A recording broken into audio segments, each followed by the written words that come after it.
Hi, my name is Amber. Welcome back to my channel, Books and Beaches. So it has been a little bit since I sat down and filmed. The beginning of the school year was really kicking my behind. So we were just so busy that first week of school. And then I came home with a lovely cold. You have to love all of the germs that come back into your life heading back into school for the year. I apologize. My voice is still a little affected. It's still got some congestion going on, but I can't wait any longer to talk about the books I read in August, because if I do, it's going to be the end of September. So I didn't want to skip this video by any means because I read some really good books in the month of August. You know, it's my last month of the summer, and so it's just a fun push. And so I put my iPad down here in front of me just so I could remember all of the different books, because otherwise I might start talking about some in September. But yes, let's dive in and take a look at what I read. So the very first book I finished in the month of August, and technically I think I started it in July because this would have been a book I had off of Lindsay's Kindle when Lindsay and I switched Kindles this summer. And that was Let's Call Her Barbie, and it's by Renee Rosen, I believe. And this is a fictionalized book about like how Barbie was created, and even a little bit about the company Mattel itself. But you can tell that the author did an excellent job at doing her research, because I think a lot of these facts were like what actually happened and what went on in, the development of Barbie. But then there were, some like little love storylines and a little bit of drama maybe. So I'm not sure exactly how much of that is complete, truth versus fiction, but I really enjoyed it. And it has a lot of like strong female main character in it. She had to go through a lot to even get Barbie created, because most of the things at the time, people were making like baby dolls and not Barbie dolls. And even just some of the legality of things, which I am assuming is really part of their story. And so I really liked it. And I have watched a documentary about Barbie. I did something for work, so we can kind of discuss it. So I know some of it, but I liked that the author then, did include some of that fictionalized stuff to, keep you interested, because they both tended to do that. And so looking back now, because I'm using Fable, and I actually promise that is one of my plans for fall, is to talk about how much I really am enjoying using Fable. But I gave it a 3.75, and that's the whole reason I bring Fable up, because Fable lets you give 0.25 stars, which is amazing. So it was like I enjoyed the story. It wasn't perfect. It's not going to go on like my favorites of the year or anything, but I think it was really enjoyable, and I kind of liked that mix of fiction and history. So there was that one. After that, I read what I believe was my August book club book, and that was Vera Wong's Unsolicited Advice for Murders, and this is by Jessie Q. Santanto. Now, I have read things by her before. I've read the Dial A for Auntie series. I've read some of her thrillers. I think I have one of her newer ones around here somewhere that I haven't read. But when it comes to more, I would call this maybe like kind of cozy mystery. Like it's not your typical cozy mystery where I think you find a lot of those in like these like idyllic situations. But our main character is an old woman that owns a tea shop, and I think even someone said at this most recent book club that we had, like, because she wasn't there when we talked about this one, she's like, this is like what I would picture, your very like standard like old Asian woman to be, which I know could be like, we're not trying to make a point with any of that, but it just like when you picture like kind of a crafty old woman, like that would be what she was. And I listened to this one because I've listened to a lot of Jessie Q. Santanto's books, and especially you're getting like that accent of the main character, because I do believe, I want to say she might have been Chinese. And now I wish I could correct myself. I have this book somewhere, but I cannot find it. You'll probably like see it back here on the shelves and be like, Amber, duh, it's right there. But I don't know where to put it. But I did like it. Our main character, Vera, is she's a little bit of a trickster. She basically wakes up one morning to find a man that has been what she presumes murdered in her tea shop, and she like draws the outline around the body, actually steals like a piece of evidence off of his body, and then she calls the cops. And she has absolutely no faith in the cops solving this murder. And so she tries to do it herself and kind of ropes in a bunch of different characters that are related to the guy that got murdered, or, you know, just have some sort of connection in all these like bits and pieces. And so it was a really fun story to read. I gave it a 4. I'm going to continue to pick up, you know, things that Jesse Cusantanto writes. I want to pick up the second in this series. I think it's, let me see if I can find it quick. I believe it is Vera Wong's Guide to Snooping on a Dead Man. So I will be probably picking that one up. And I'll be curious if she continues the series on, but I did enjoy it. Now, after that, I picked up a very, very anticipated book by a lot of people this year. And that was Atmosphere by Taylor Jenkins Reid. And I do apologize. I have to film with my ring light right now, and so the covers are going to be a little bit shiny. I pre-ordered this one.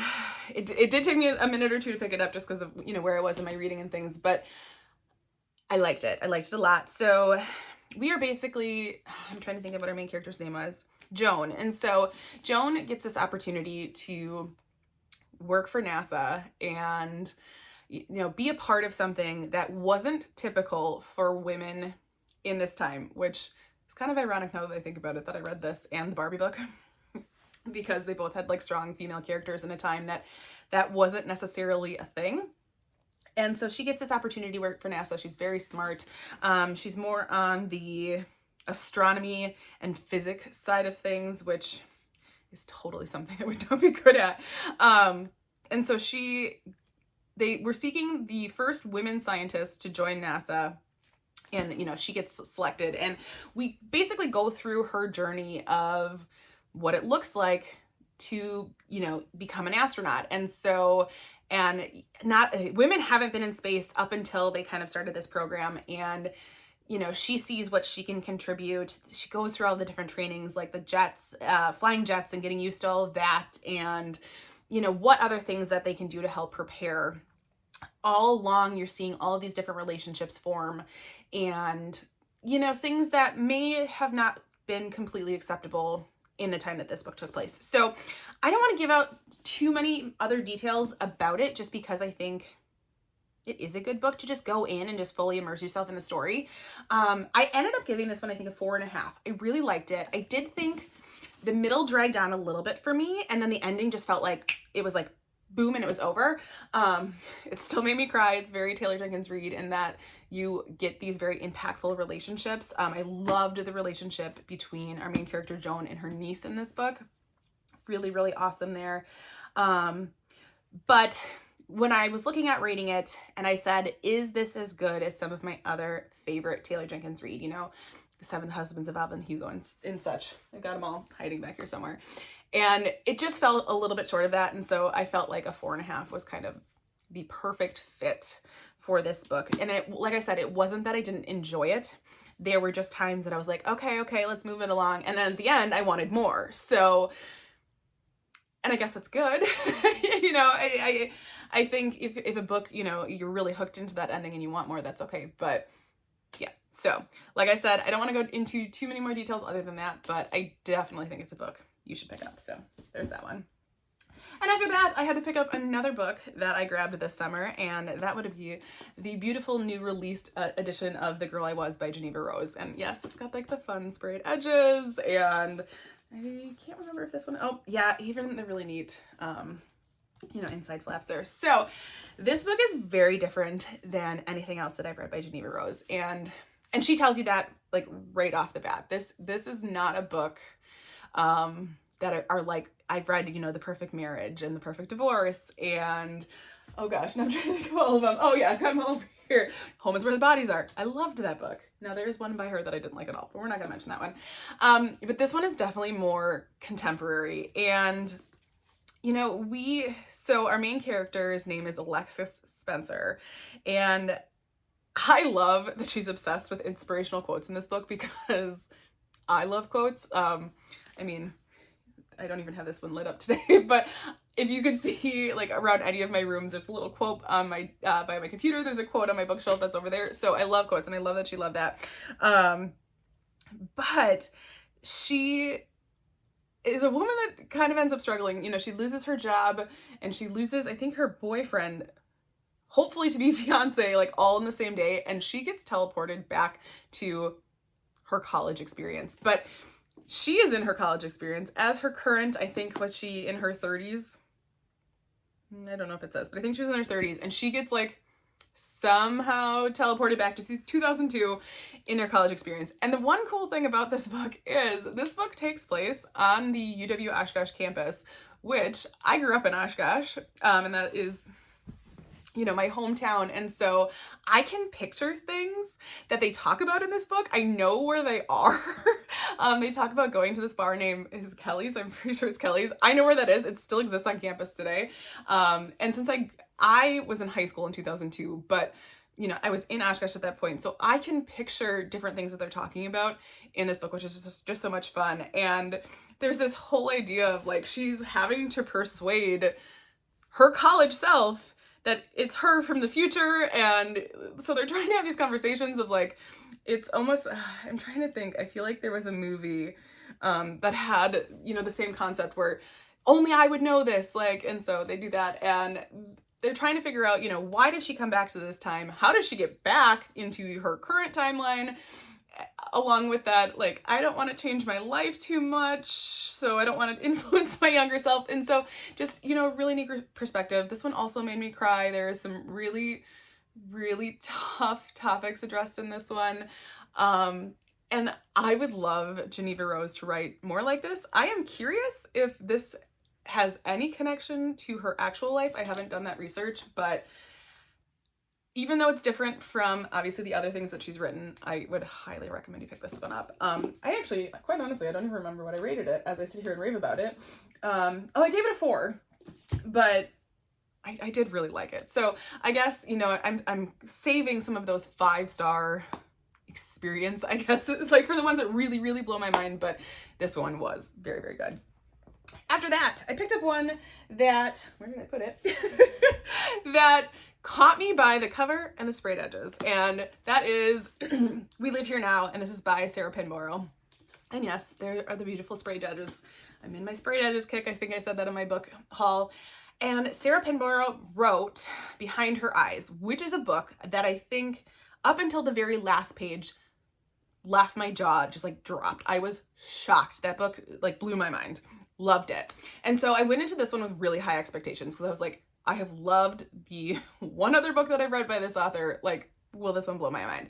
And in this one, we have a couple that has moved out to like a countryside estate to kind of escape the hustle and bustle of the city life because our main character had an accident, and I believe that she was in a coma. Trying to think for how long it was. It was several months for sure. And so, you know, they decide like, as she's kind of recovering now, they're going to have this like more quiet life. And this old house is very, I guess I would put it creepy. And, you know, they say the old boards creak at night, the fires go out, books are falling from the shelves. And, you know, they feel like they feel this presence in this 3rd floor bedroom. And it is creepy. I was also listening to this one. And I said this at book club last night. I said the way the author would read the word like creak. And so they were like mimicking the sounds that the floors would make, and it would be like creak. It kind of like, it made my skin crawl a little bit. And so I had to put it down a few nights because I was just like, creepy. But I don't want to give you too many more details other than that. Like, I'm trying to even think.